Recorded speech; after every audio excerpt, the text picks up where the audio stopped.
Hey everyone, how you doing? Okay, I want to give you a little talk about travel hacking. I want to get into, for those of you who don't know, this sense of hacking is taking the rules, bending them, and getting what you want from them. And I want to talk about many ways you can save money. And you may notice I'm wearing a ridiculous thing on my face right now. This is a Google Glass. I'm not recording you right now, don't worry. Sorry, they're really hard to use to record for more than like 10 seconds. It's a bit of a pain in the ass, to be honest. But the reason I'm wearing them is because I got these for free.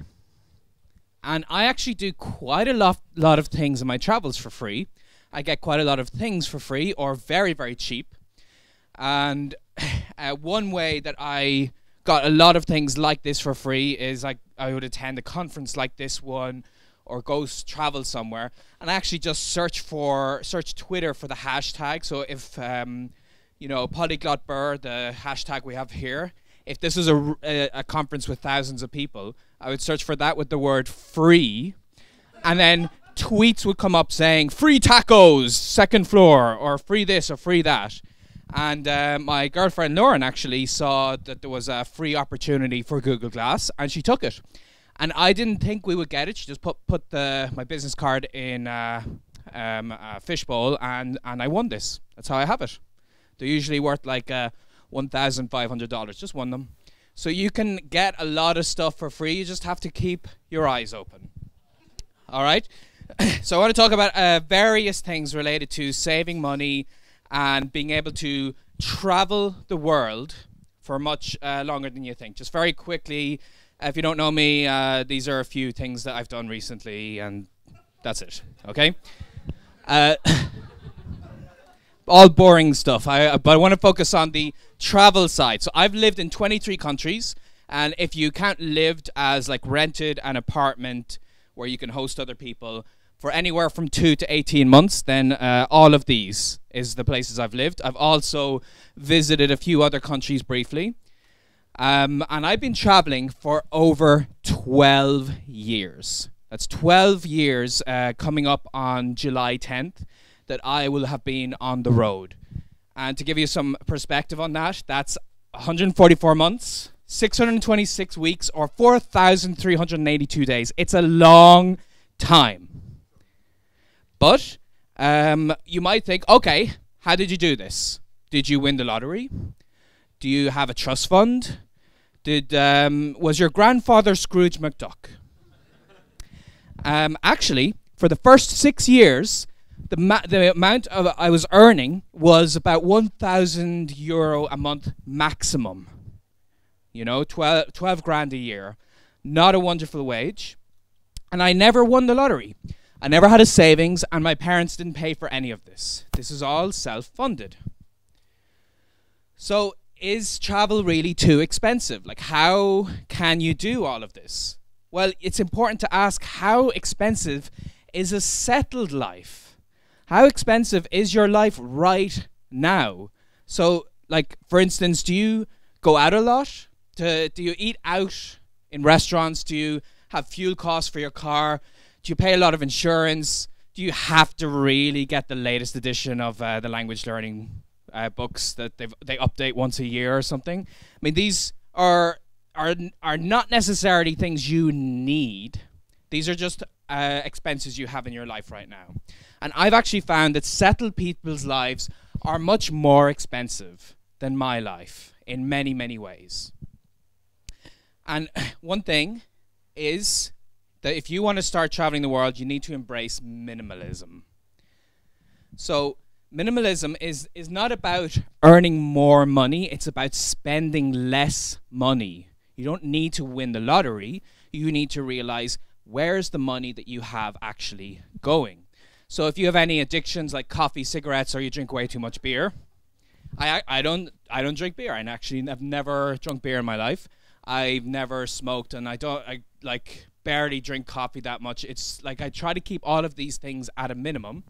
And you might even consider being a vegetarian, because meat tends to cost more in many places, and especially if you learn to cook from home, you could save so much money. And if you think about this, if you sat down and tracked every penny you spent. And I don't just mean going out and buying nice clothes. I mean everything. Every little €2 purchase you make, and everything that's withdrawn from your bank account automatically.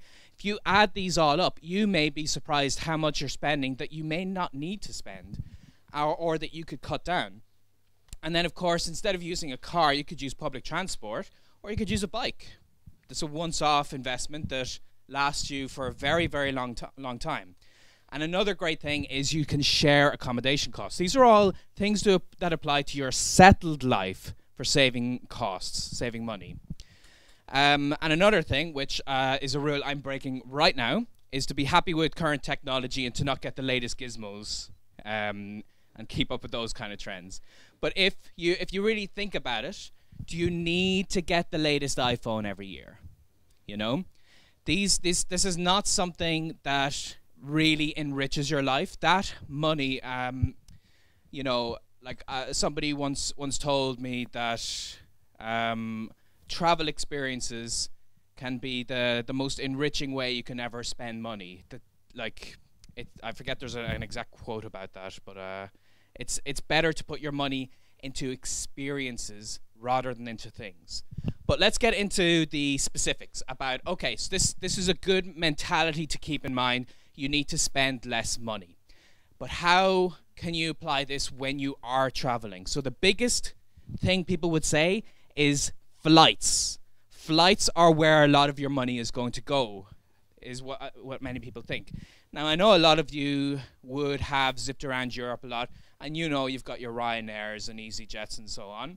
And for the bigger sites, you would never actually go on the airline's website. So this is a basic thing. I know a lot of you would know this, but you should go on the Meta search engines. I'll show you a couple of these in just a second, and get ready to take some notes. I'll be giving you loads of web addresses shortly. But you also have to consider when you're booking it. The sweet spot is about 3 months in advance, especially for long-term flights. You have to have flexible criteria. So let's say I wanted to go somewhere on my birthday. Then obviously I wanted to be in a country on my birthday. I could say I'll go the day before. But if I'm flexible and I'd say the whole week before I might want to travel, I could save hundreds and hundreds of euro, even if I'm putting that into accommodation, if I go 2 days earlier, you know? So in a lot of sites like Momondo.com, Skyscanner.com, Kayak.com, and Expedia.com, these are meta search engines. These are sites that search all of the other airline sites for you. They search Ryanair, they search Aer Lingus, Air France, TAP. They search all of these sites, and they give you the best results based on the route that you want to take. And they'll give you the best price as well. And especially so if you're flexible. If you have to fly next Monday morning, it's going to be very hard to get a good price. But spread your range, and you would be very surprised to see what you can come up with. And there's several more I actually want to show you. There's Adioso, and this one is slightly different to the ones I showed you. Those first ones are probably the best ones. I'd say go there first, especially for your flights within Europe. Adioso has a natural language, so you might just type London to Southeast Asia mid-May for 3 weeks, and it'll kind of fix that for you. If you find the normal interface a little intimidating. Hipmunk is another good one because this ranks flights by agony, so which is important, you know. Agony is a huge factor in traveling all the time, and yeah, and I really like sometimes it's less expensive to get a flight that is more expensive. It may seem counterintuitive. But, like, for instance, we flew into Charleroi in Brussels, which is one of the Ryanair airports. And we had no choice but to stay at that airport and then get a train the next day. And it actually would have worked out less expensive to just fly to Brussels, even though the flight was more expensive. You take everything into account. And with something like this would take into account if you had to get transfers. Because you might see, oh look, I can get to Athens if I go via London, and it works out €100 cheaper. But then you have to spend the night in London, and that's gonna cancel the difference. So you want to consider that and try and cut the time down. So take everything into consideration. Okay, and then a few more things on flights. This is a really cool website. I'm going to give you a good example of how this saved my skin. This is Flightfox.com. Now, the meta search engines, they search for the standard basic flights that you might want to look for. But there's this weird trick with airlines that if you get something that looks like a return flight, and you may not be getting a return flight, it works out way cheaper. So you have to spend $49, which is about 35 or 40 euro, to use this site. So you do not use this if you're getting a flight within Europe, because within Europe you can easily get flights for 100 euro max. You know, if you're flexible enough, you use those other sites. If you want to go to Australia, you want to go to South America, you want to go to North America or Africa or anywhere that's usually going to be 300 euro and up for the ticket, then this is actually outsourcing the problem of searching the flights. And we have bought, me and Lauren, as we travel together, we've bought flights that very strangely add an extra leg to them. Okay, and I'm going to give you a very strange example of this near the end of the talk, and you'll see how much money that saved me. And then there's another option is you can get round the world tickets. If you want to have a year off to just travel the world, these are special tickets. They're kind of like the flying version of Eurail passes, where you have a ticket with a single airline like One World, but you don't buy it through that airline association. You buy it through AirTrex or FlightCenter.com. It'll work out much cheaper that way. But this is only important if you're actually, you're talking about like 2,000 or 3,000 euro. But that's going to be for like, you know, we're talking 15 flights from here back to here around the world. So it starts actually saving you money. But you would only do this if you are going around the world. Otherwise, the other sites I'm talking about would be much more useful. Okay, so another thing to consider is as you're in this travel lifestyle, are you doing it for holidays, for vacations, or are you doing it for something a little longer term? And it's very, very hard to save money if you're in holiday mode. So like I said at the start, I've been traveling for 12 years, and the last 6 months have actually been the most expensive time in my entire travels because I'm doing a book tour and I have to move city every 2 days. And that limits my options quite a lot. And those of you who know me, saw me flick through at the start, I do this thing called Fluent in 3 months. And a lot of people wonder where that 3 months comes from. Those 3 months were not some analysis I've done about the best period for language learning. Those 3 months are the tourist visa limit in most countries. That is why I have 3-month limits, because that's how much time I live in the country. So 3 months is a much more interesting experience if you can do this, and I'll talk about the working abilities to do this shortly. But if you can go somewhere, it's obviously better to do that for several months at a time. So I would highly recommend you you consider trying to stretch it out. Don't think about traveling as a tourist for just a few days. Try to see, can you live in that country longer term? And I'll give you some practical ways to do this. But if you wanted to do it longer term, you have to realize that maybe you should leave stuff behind you, leave your old life behind you, and sell stuff.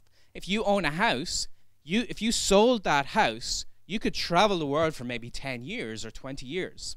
If you maybe even wanted to just downsize and move from a big house to a small apartment, if you sold all of your furniture, you could make a lot of money. Because that's one reason I've talked to people who do not travel, is they say, I can't travel because, you know, I gotta feed my cat and my cactus is not gonna water itself. I mean, you know, so I find these excuses and they're like, oh, but I literally just bought the comfiest sofa. It'd be such a waste, you know?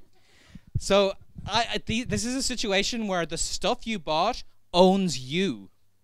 It decides where your life goes because your life doesn't go anywhere except around that stuff. So how about you sell it? And these websites are your friends. Get on eBay, Toy Town Germany, Craigslist, Gumtree, any secondhand shops that are near where you live. Go to these places and sell everything you own. Everything. Okay? Get rid of it all. Everything I own in the world weighs 23 kilograms. Everything. Because it travels with me. People are always asking me, Benny, where are you based right now? And the answer is right here. Doesn't matter where you ask me, the answer is right here. Right now, I live in A&O Hauptbahnhof. That is my home. Okay? So, and that's because I have my stuff with me as I travel. Why do I need a 50-inch HD TV when I can travel with an HDMI cable and plug my laptop into the TV that we have in the room if we wanted? You know, there are ways around. You might think you need a certain comfort. There are ways to make it easier to minimalize the stuff you have. Okay? So that's just important to consider if you're staying for 3 days or if you're staying for 3 months. So another problem when you're traveling is accommodation. So lots of people know all about Couchsurfing. It's a great free website, but there's loads of other ones actually. Couchsurfing, for those who don't know, is a site that's it's completely free of charge. You just have to sign up, create a profile, maybe get a few references. You could stay in somebody's house. And I have personally hosted over 2,000 couchsurfers. I'm a very, very active host. And the reason I've actually not used Couchsurfing for free accommodation. The reason I've hosted so many people, believe it or not, is language learning. Because like I said, I travel for 3 months at a time, so I'm in one place, maybe learning that language, but I don't want to forget my other languages. So some of you might have seen, I made a video where I was interviewing this lady about Quebec French.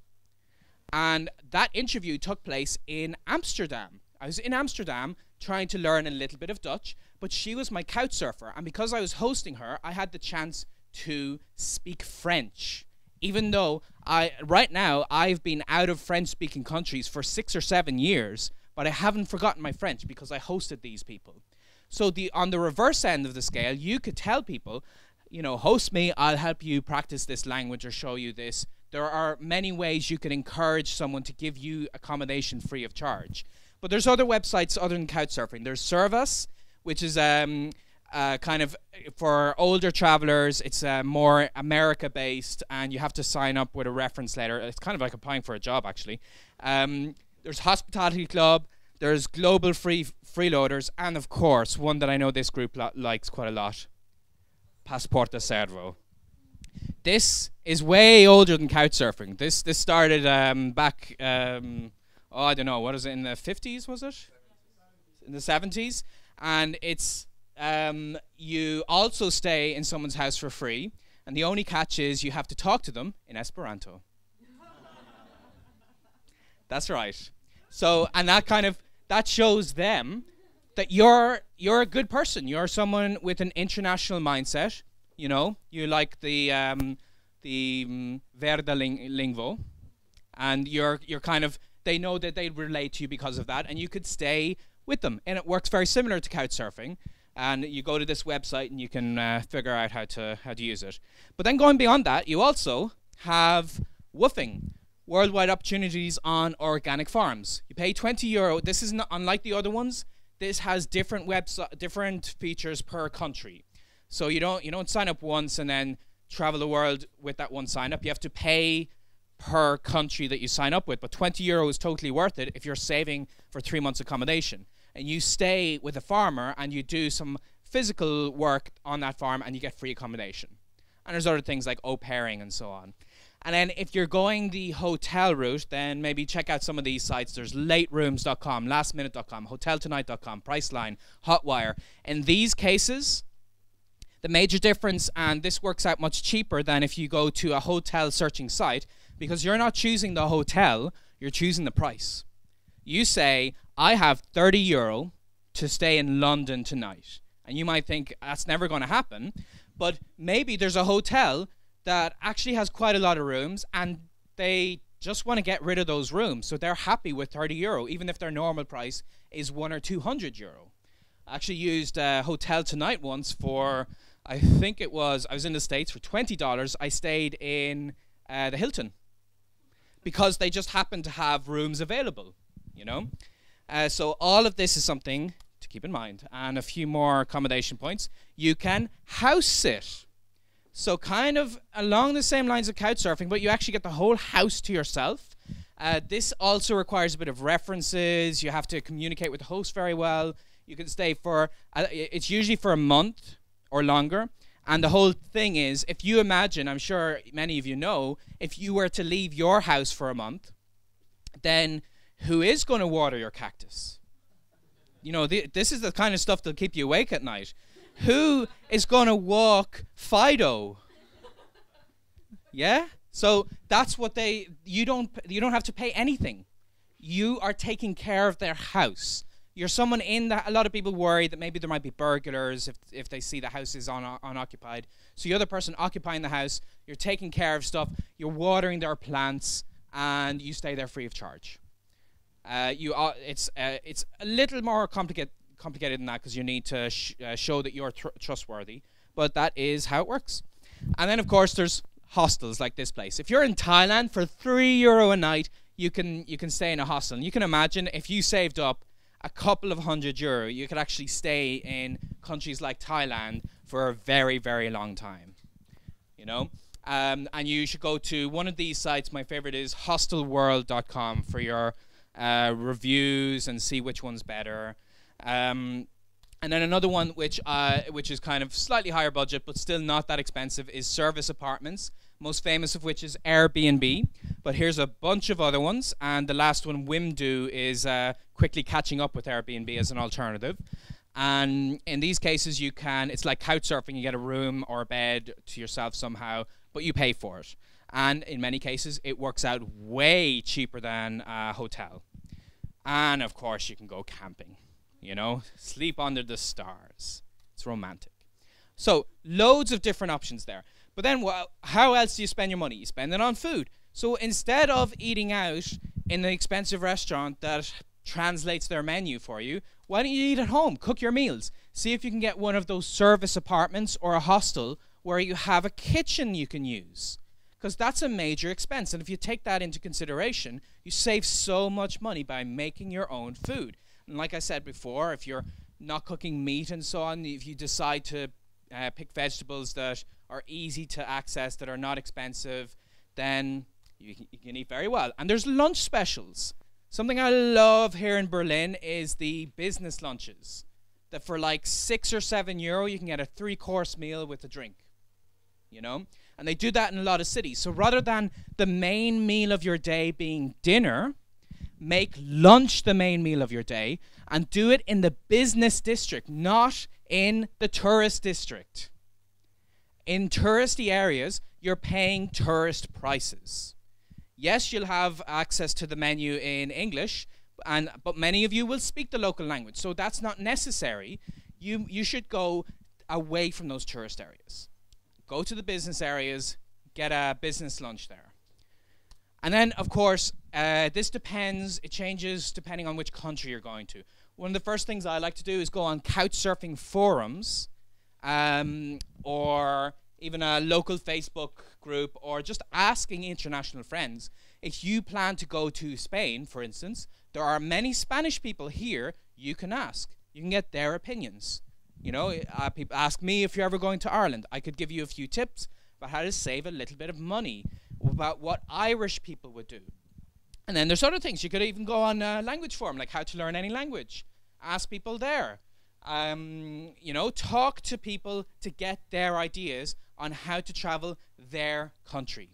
Because they know the tricks. They know the cheap restaurants. They know the good places to stay. They're not going to tell you, you know, if you want to stay in Paris, stay next to the Eiffel Tower. They're going to give you much better tips than that. Okay? And then, of course, you use local language resources, because when you search in English, you pay the English-speaking tax. And one of the best examples I like to tell people is when I was in Brazil, in Rio, I managed to rent a penthouse apartment, 200 meters squared, on the 17th floor with a 270-degree panoramic view. So from my bed, I could see the Christ statue in Rio. And when I stood up, I could see the Sugarloaf Mountain, two symbols of Rio. And if you would imagine doing something like that in a European city, you're talking thousands of euro a month. And I was paying 300 euro a month. And the reason is because I spoke Portuguese. I did not find that on Airbnb. I didn't find it on touristsgohere.com or anything like that, you know. I did not go into Google and say cheap places in Rio. I searched in Portuguese. I asked Brazilians, how can I get somewhere cheap? I used the local equivalent of Craigslist to see the ratings, and I contacted the person in Portuguese. Because they were renting it out to Brazilians. So they were renting it in reais prices rather than in dollars and euro prices. Keep that in mind. You all speak the languages. Use it. Do not search in English. Okay, that's great. But what about when you start running out of money or you don't have enough money to start with? Well, there are several different things you can do.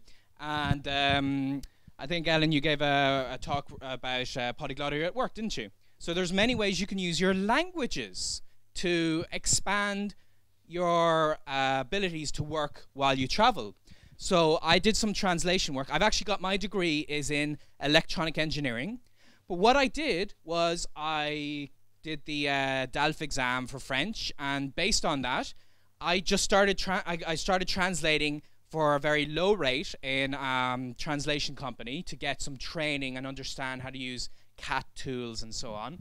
And then I started working as a freelance translator immediately, which I took on the road with me.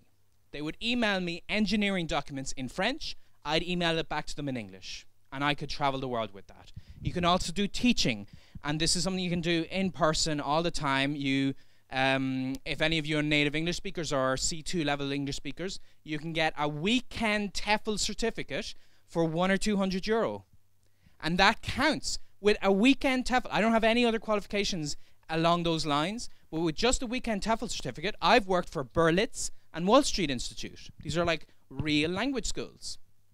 So you can do that, and you can do that, of course, for teaching other languages.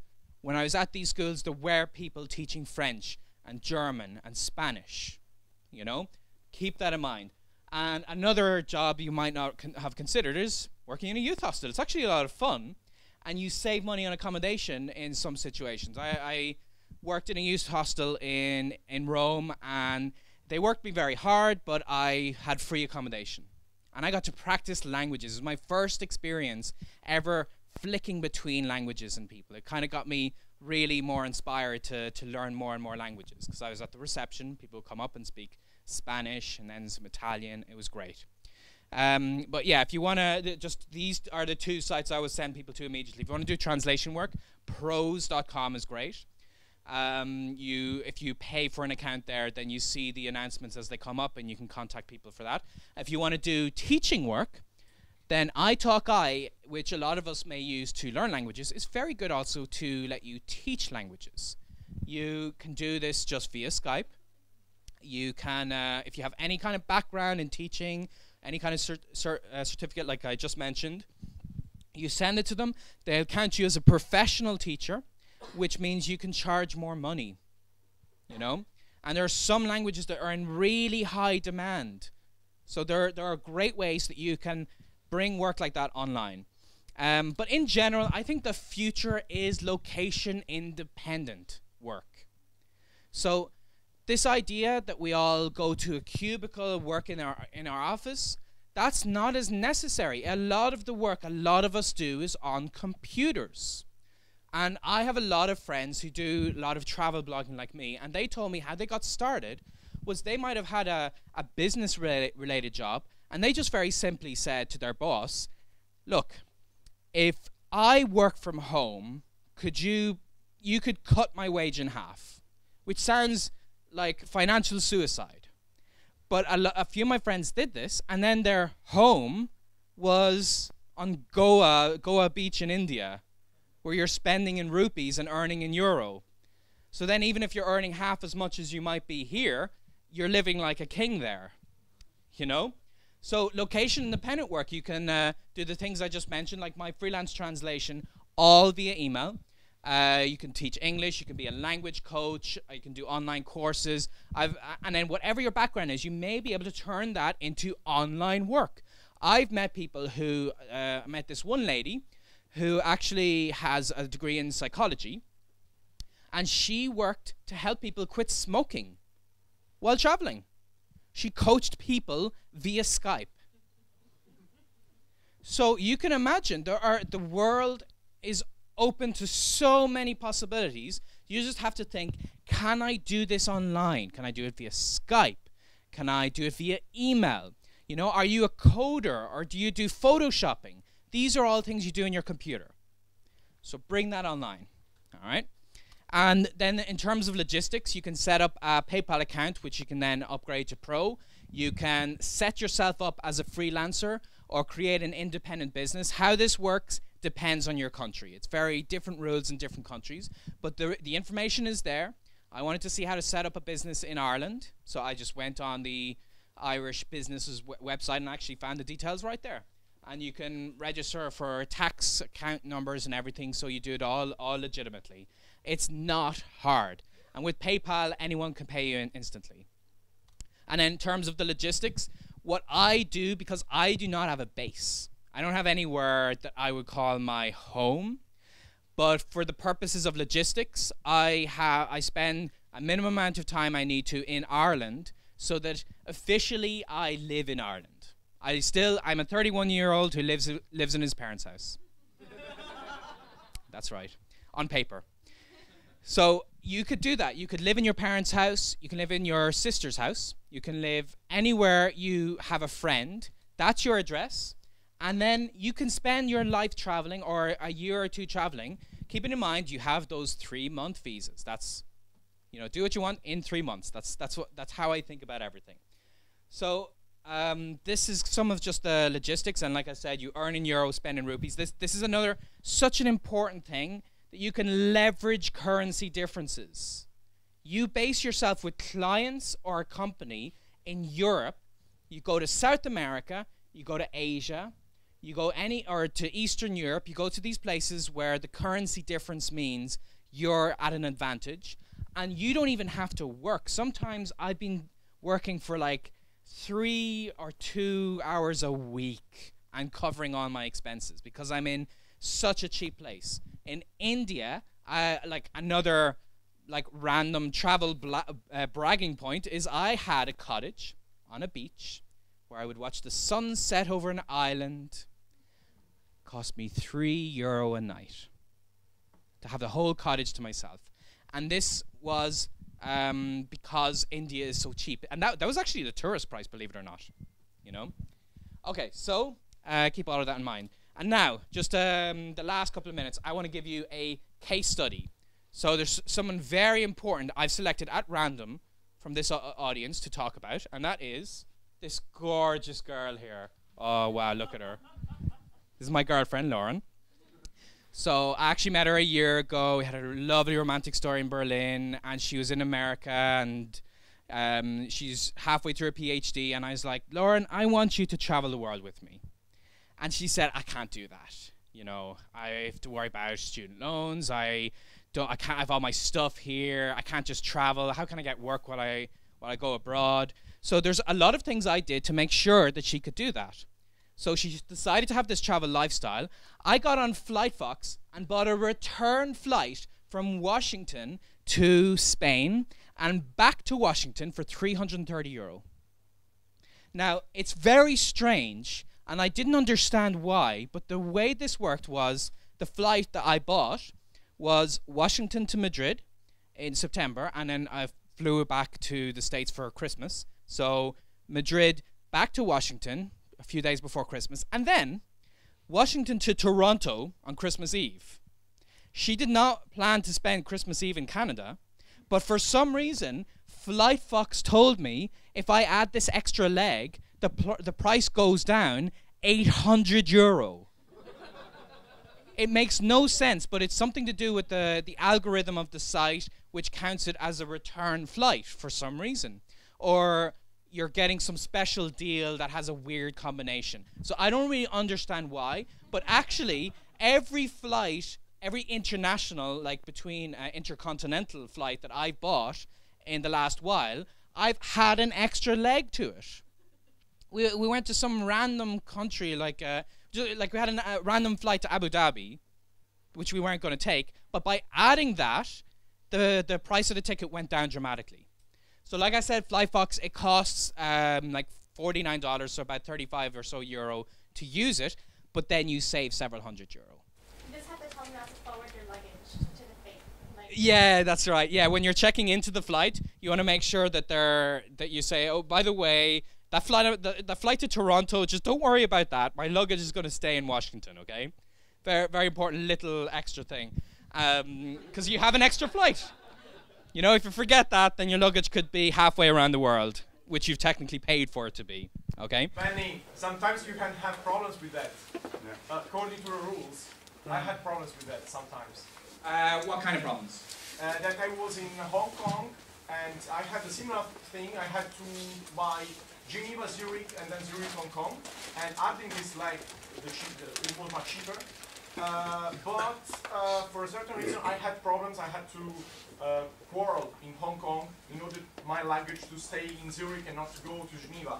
But if the second leg, instead of going to Geneva, goes to Abu Dhabi, that's could be a bigger problem. Yeah, but the one thing that you can avoid with that, because they give you several options if you're searching for this weird kind of flight, is you can select it so that your next flight, your weird flight that you don't want to take, is a week later.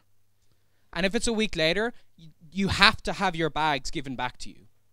So this flight that I got Lauren to Toronto was 2 days after she arrived in Washington, so they had to give her bag back, you know?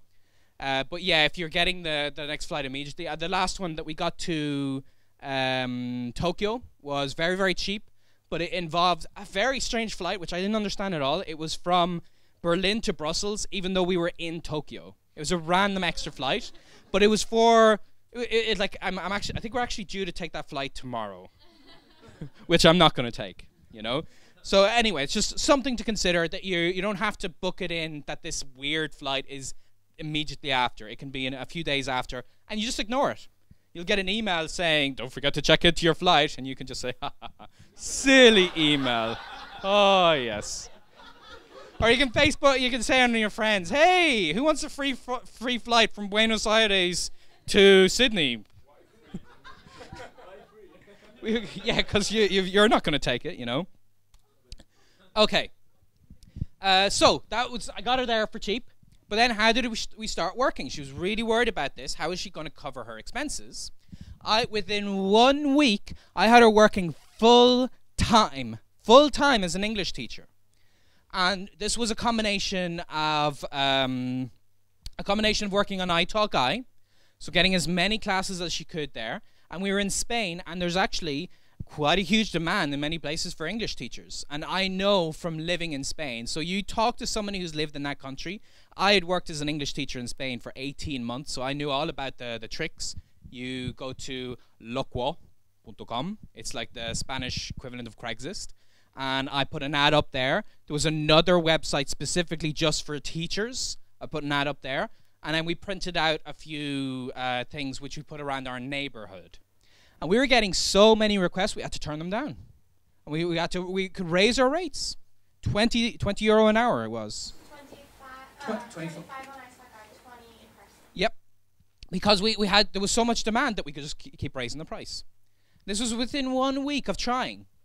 That she was brand new to this whole location independent lifestyle, but you know, I knew Spain, I knew how it worked, so I could help her out a little bit. And then in terms of expenses, since like I said before, I used the site like Loquo, and I got an apartment, and we shared because if you travel alone, it's more expensive. But if you're sharing the price, it was just €300 a month for her for a huge 120 meter squared apartment. It was so big we actually got dancing lessons in the apartment. We had like this big area. We got private salsa lessons. It was great. And then for food, it was about €75 a month cooking at home. And Spain is great. You go to supermarkets, you could like fill up your shopping cart, barely cost you anything. So this is not just, I'm not just a special case. This works for so many people. I've met so many people who've turned things around, learn how to spend less money and earn more money, or at least earn more sensibly and take advantage of currency differences. So with that case study, that's kind of everything I wanted to say. You can tweet me and Facebook me. And just so you know, my book, if anyone wants a copy, I'm going to be tomorrow at 2 p.m. So lunch is at 1. Come right here at 2 p.m. And I'll have a few copies I can sign for you there. And that's it. So if you have any questions in the last 10, 15 minutes, I'm happy to answer. Okay, quite a lot. Yes. Yeah, oh, sorry. Yes, of course. The first time I ever heard of you, I thought this guy must have a very particular and special kind of temperament to do this. And one of the things that I've noticed in my own travels is when I do innovative planning, the inconveniences and unexpected events tend to multiply. So what is it about your temperament that, let's say you're in a train station and you realize the 3 p.m. train you're going to take is actually at 3 a.m. You're in a red light district, can't walk out in the streets, you have the runs and the bathroom is locked. What is it that you... What is it?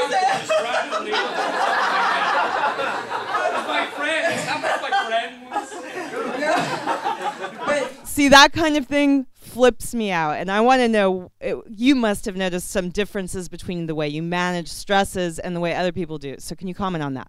I can indeed. This is something I have in my life philosophy in general, is I am a very strict imperfectionist. So I actually expect things to go wrong. Yeah, seriously. If you want everything to be perfect, then you're going to get stressed out and it's going to be a terrible thing. I leave buffer zones all the time. So I expect there's going to be delays. And this has come in handy to me so many times. Like when I wanted to go to get my flight out of Rio one day, I gave myself the 3 hours that they recommend. And I was really glad I did, because I got stuck for 2 hours in a traffic jam. So you arrive somewhere, and when we arrived in Japan, in Osaka, was it? Or Kyoto, sorry. We did not get into our apartment. And there was a bit of a miscommunication in things, and the police started to come. The police came along, and I just arrived in Japan, and I was hoping to have like conversations like, how are you, what's your name, and not, what are you doing in this country and what's your legal purpose here, kind of conversations. So that was a very stressful time. But you know, I start in those moments, you just think, you know, you gotta always look on the bright side of life.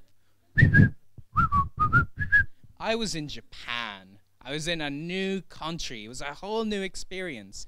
And even if we had to sleep in a hall for the night, we would catch up on the sleep the next day. We almost did have to sleep in a hall. But I tried to, I found us a solution. We ended up, the person we were in contact with forgot to leave the keys there, and he called and got us into a different hotel for the night. It all worked out fine. And that's the thing, you will have unfortunate things happen to you. But while it's happening, and I tell Lauren this while unfortunate things happen to us, I say we're going to be laughing about this later. This is going to be a funny story. And now we can laugh about that night in the hall, but it was really stressful. And we were jet lagged, and we just and like I was saying all day long, I was like, oh, I can't wait for that bed. I saw the photos online, it looked so comfy. And we arrived there, and then we're like, this key only works downstairs, it doesn't work for here. And we were so close, and like they left the Wi-Fi password on the table in there, and I was like, I needed to text, I needed to like check my email or something. I went outside at midnight, and the 7-Eleven didn't let me use their internet. I tried to stop random people. They thought I was crazy. It's like, can I please use your smartphone for like a second? And they're like, weird white guy. But you know what? I survived. I lived to tell the tale. If you're traveling, this is actually, you know, it's like people always say, it's overused, but it's about the experience, not the destination. It's you know, it's not about getting to that bed. Sometimes these weird, unfortunate things are the greatest experiences you'll have. They will test you. You will get pushed to your limits. You will be forced to use your language. A lot of my proudest moments using languages I've just started learning have been in these situations. Not in the situations where I'm sitting down with someone very nice in a very comfortable social environment, but when I'm stressed out and I have to solve a problem, you know? So it's a different perspective. And I always tell people, every day my goal is to make at least 200 mistakes. Whether that's in learning a language and misconjugating my verb, or, you know, booking the wrong hotel or getting the wrong flight or something, you know? And it's happened to me. On my birthday, when I was feeling depressed because I wasn't getting the job I wanted, I slept in and missed my flight to Paris. Or no, sorry, I was in Paris, going to Italy. Missed my flight. This is when I was earning €1,000 a month. I could not afford to get a last-minute flight. I spent every penny I had on that last-minute flight. I ended up in Italy, couldn't afford accommodation. I had to sleep on a rock outside. Sounds terrible, but in retrospect, that was a character-building experience. And I had to do this crazy thing where I had to entertain this very... I made it to a hostel. I found a very gullible-looking American who I forced my Irish accent. I'm but a wee lad from Ireland. I don't know anything about anything. And he... And I actually managed to... He gave me a few euro that got me the train back to Rome where I could... get a friend to help me out. And that actually, that's what I talk about when I talk about that experience in traveling to Italy then. It was that kind of thing went wrong, but it all worked out in the end, you know? If you're not going to die, it's not the end of the world. You just have to look at it from a different perspective. Yes. Oh, yeah. Pass it down. So, just I wanted to share a few more tips. Well, you were of course, maybe you all know Couchsurfing, but I wanted to add Be Welcome, because that's a new thing and non-profit organization. And also, you was speaking about woofing. So, like he said, you have to pay per country, but there is another website which includes most of the woofing opportunities, but also other things that are not in organic farms, which is Help Exchange. It's written Help X, just the letter X. And you can work as anything, just helping out. It doesn't have to be an organic farm, so the people hosting you have less things to do to be in their network. They just have to register, so that's another free opportunity to help everywhere. Much more opportunity, and it's €20 for 2 years, I think, all over the world, not per country. And then you did not speak about that, but that's hitchhiking. That's a quite money saver. That's a big money saver. And it depends on the country, though. I want it to be a bit universal. In South America, I highly recommend against hitchhiking. I've hitchhiked around Ireland. There's actually a book written about a guy who hitchhiked around Ireland with a refrigerator. Just to show how easy it was. And there are many countries like that. The people are so warm and friendly that if you have something weird, like a fridge, they'll actually pull over, instead of thinking, what a weird person, they'll pull over and say, why the hell are you hitchhiking with a fridge? Get in here and explain it to me while I drive you. So hitchhiking is a great idea. It's just that it's not like, you know, in America, for instance, there's a great stigmatism against it. You're not allowed to do it in certain places. In Europe, highly recommend again to give it a try. There's also a book about hitchhiking with an adherent. Is that what you call it? With the thing that you can pull behind your car. Trailer. a trailer. Trailer. No, actually not for living. Just like so, one guy decided he's just having a trailer and then asking random people to pull him. Yeah, and I forget the sites, but there are sites where you can car share for just very short amount of money. You know you want to go from Berlin to Budapest, and you search this site. If anyone remembers it, shout it. What is it called? BlaBlaCar, yeah. And you go there and you pay just the fee for the petrol. So there's lots of ways like that. But like for hitchhiking, it has a good thing for language lovers. You change car every 20 kilometers. So you start the conversation again. Where are you from? What do you do? And everything like that. And that's a good thing because when you're like, I came to Serbia, my first conversation was that. So I started over like 10 times, and then after the 10th car it was fluid, so it's really good for yeah, I knew it by heart. I knew what they would ask, and I knew everything, so it's just like a really good way to learn things because you just repeat the same thing.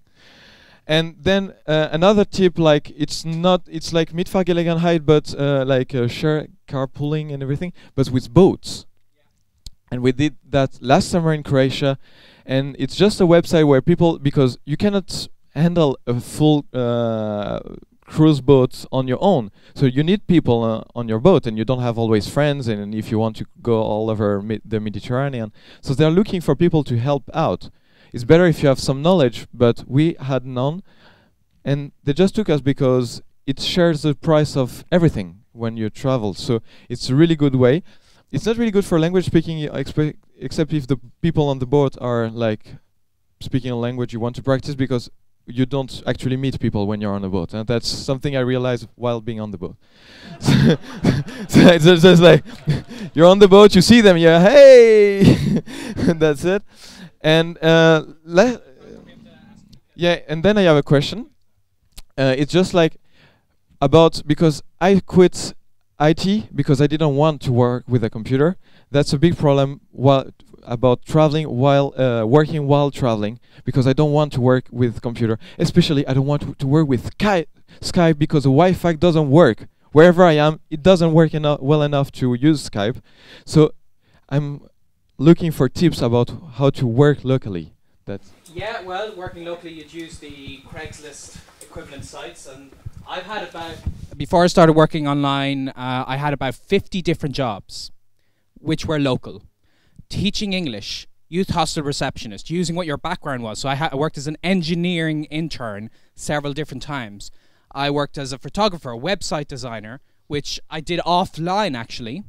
I mean, I at the time, this was a very long time ago, I just had HTML, just did it all offline. You see what opportunities are. Look in the local paper. Sometimes there's physical labor. There are people who go to Australia to work for like a month, a year, and they cover all of their expenses with that because it's very well paid physical labor jobs there.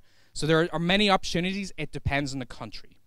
So if you search online forums for what work you can get, it also depends on the visa flexibilities, you know, which is why I prefer online work, because then you do not have to worry about work visas, because you're officially, like I am officially based in Ireland. I pay taxes in Ireland and all of that stuff, so I don't have to get a working visa for the countries. And that's a complication to keep in mind, that because of that, my earnings have been improving over the last few years, because I don't keep starting from scratch every 2 months, you know? That's why I lean people towards online work. But if you want to get offline work, you can look on the local job boards as anyone else in the country would. Okay. Because I tried last year, because every year we go away for 4 months and hitchhiking and traveling, and last year I wanted to combine our language school with traveling. I said, okay, I take all my students and I just do it online, and it doesn't work when you travel. You need to stay somewhere, because I had problems coming to a place and I was stressed because I felt, okay, I have a lesson in 1 hour, I don't know if we will get there, I don't know if my host in the Couchsurfing has enough space. And the hotels, we stayed in a hotel because I really wanted to have a good connection. That didn't work. So really, if you want to try online teaching, be sure that you're staying in a place and you have checked the connection before, because I'm not redoing the same thing again. Yeah, and, absolutely. Like working online, when you have to worry about your internet connection, is a pain in the ass. And this is why I say I highly recommend slow travel. I'm not a fan of going to a place for a day or two, because you have to figure a million things out. But because Lauren and I moved to Valencia, I could see in advance what was the internet connection. Even before I went to the country, I had a friend of mine go there. There's an app you can get in your phone, Speed Test. Install that app or get them to install the app, and they just press it and it tells you the download and upload speed, and then you look at that and you think, that's what I need. So or if you're arriving at a place like in Thailand, you actually look at places before you check in. So you would go somewhere, and the first thing I do, I wouldn't even care how comfy the bed was. I was just like, speed test. Oh no, this is 0.4 megabits a second download, forget about it.